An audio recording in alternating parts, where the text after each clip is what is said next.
Sardar Patel at 150 unity માર્ચના સમાપન કાર્યક્રમમાં આપણી સૌની સાથે મંચ ઉપર ઉપસ્થિત માનનીય ઉપરાષ્ટ્રપતિ શ્રી સીપી રાધાકૃષ્ણનજી, માનનીય રાજ્યપાલ શ્રી આચાર્ય દેવવ્રતજી, કેન્દ્રીય યુવા અને રમતગમત મંત્રી શ્રી મનસુખભાઈ માંડવિયા, કેન્દ્રીય પંચાયતી રાજ મંત્રી શ્રી રાજીવ રંજનસિંહ, કેન્દ્રીય યુવા અને રમતગમતના રાજ્યકક્ષાના મંત્રી શ્રીમતી રક્ષા ખડસે, કેન્દ્રીય શહેરી વિકાસ રાજ્ય મંત્રી શ્રી તોખન શાહુ, નર્મદા જિલ્લા પંચાયતના પ્રમુખ શ્રી ભીમસિંહ તડવી, સાંસદ શ્રી મનસુખભાઈ વસાવા, શ્રી જસુભાઈ રાઠવા, શ્રી મિતેશભાઈ પટેલ, મણિપુરના રાજ્યસભાના સાંસદ શ્રી સંજોબા સેનસેબા, મારા સાથી ધારાસભ્ય શ્રીમતી દર્શનાબેન દેશમુખ, બારડોલી સ્વરાજ આશ્રમના શ્રીમતી નિરંજાબેન કલારથી, આમંત્રિત સર્વે મહાનુભાવો, પ્રેસ મીડિયાના મિત્રો, સૌને મારા નમસ્કાર. દેશની એકતાના શિલ્પી સરદાર વલ્લભભાઈ પટેલની જન્મજયંતિના 150મા વર્ષની દેશભરમાં ઉજવણી થઈ રહી છે. વિશ્વ નેતા અને યશસ્વી વડાપ્રધાન શ્રી નરેન્દ્રભાઈ મોદીના નેતૃત્વમાં આ વર્ષ જનજનમાં રાષ્ટ્ર ગૌરવને ઉજાગર કરવાનું વર્ષ છે. આપણા રાષ્ટ્રગીત વંદે માતરમની રચનાના 150 વર્ષ, સુશાસનના પ્રણેતા ભારત રત્ન શ્રદ્ધેય વડાપ્રધાન શ્રી વાજપેયીજીની જન્મ શતાબ્દી પણ આ વર્ષે ઉજવાઈ રહી છે.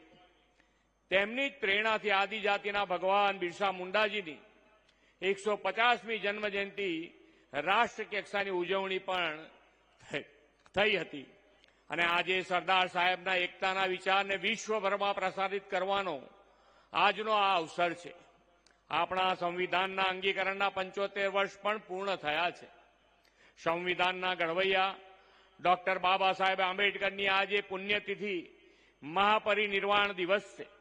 ડોક્ટર બાબા સાહેબની પુણ્યતિથિએ તેમને શ્રદ્ધાપૂર્વક વંદન કરું છું. ડોક્ટર બાબા સાહેબે સૌ નાગરિકોમાં વ્યક્તિનું ગૌરવ અને રાષ્ટ્રની એકતા અખંડિતતા સુદૃઢ કરવાની, બંધુત્વ વિકસાવવાનો સંકલ્પ બંધારણના આમુખમાં આપ્યો છે. દેશના વિરલ વ્યક્તિ એવા સરદાર સાહેબે રાષ્ટ્ર માટે આપેલા મહામૂલ્ય યોગદાન માટે એમનું આગવું ગૌરવ આદરણીય વડાપ્રધાન શ્રી નરેન્દ્રભાઈએ કર્યું છે. સાથોસાથ એકતા અખંડિતતાના સુદૃઢ કરવાની, બંધુતા જનજનમાં વિકસાવવા યુનિટી માર્ચ પણ તેમની જ પ્રેરણાથી યોજાય છે. સંવિધાન અંગીકરણ દિવસ 26 નવેમ્બરે સરદાર ભૂમિ કરમસદથી યુનિટી માર્ચ શરૂ થઈ હતી.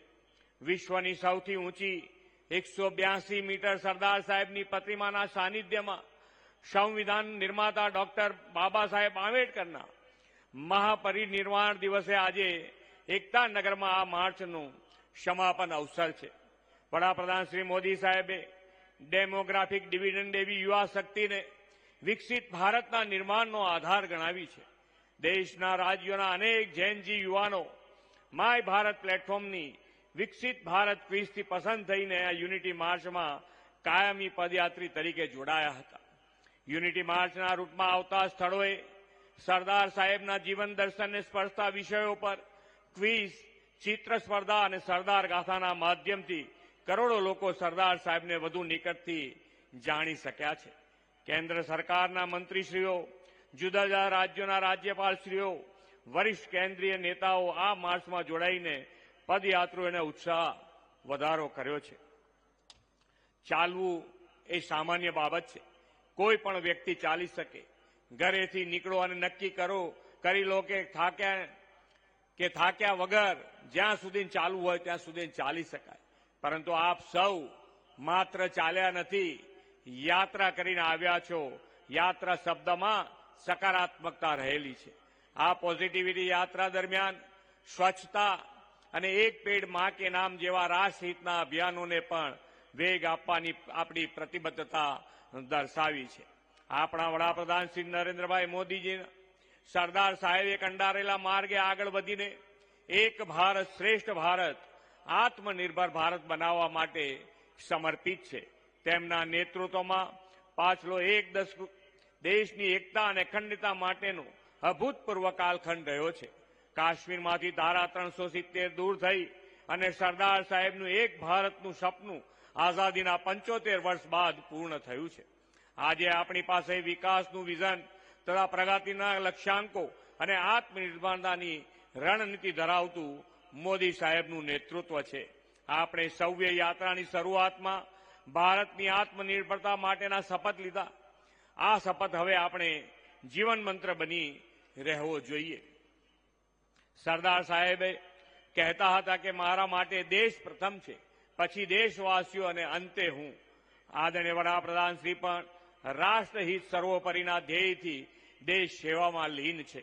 તેમણે 2047 સુધીમાં વિકસિત અને આત્મનિર્ભર ભારત માટે આપણને સૌને રાષ્ટ્રહિત પ્રથમનો ભાવ જગાડવાની પ્રેરણા આપી છે.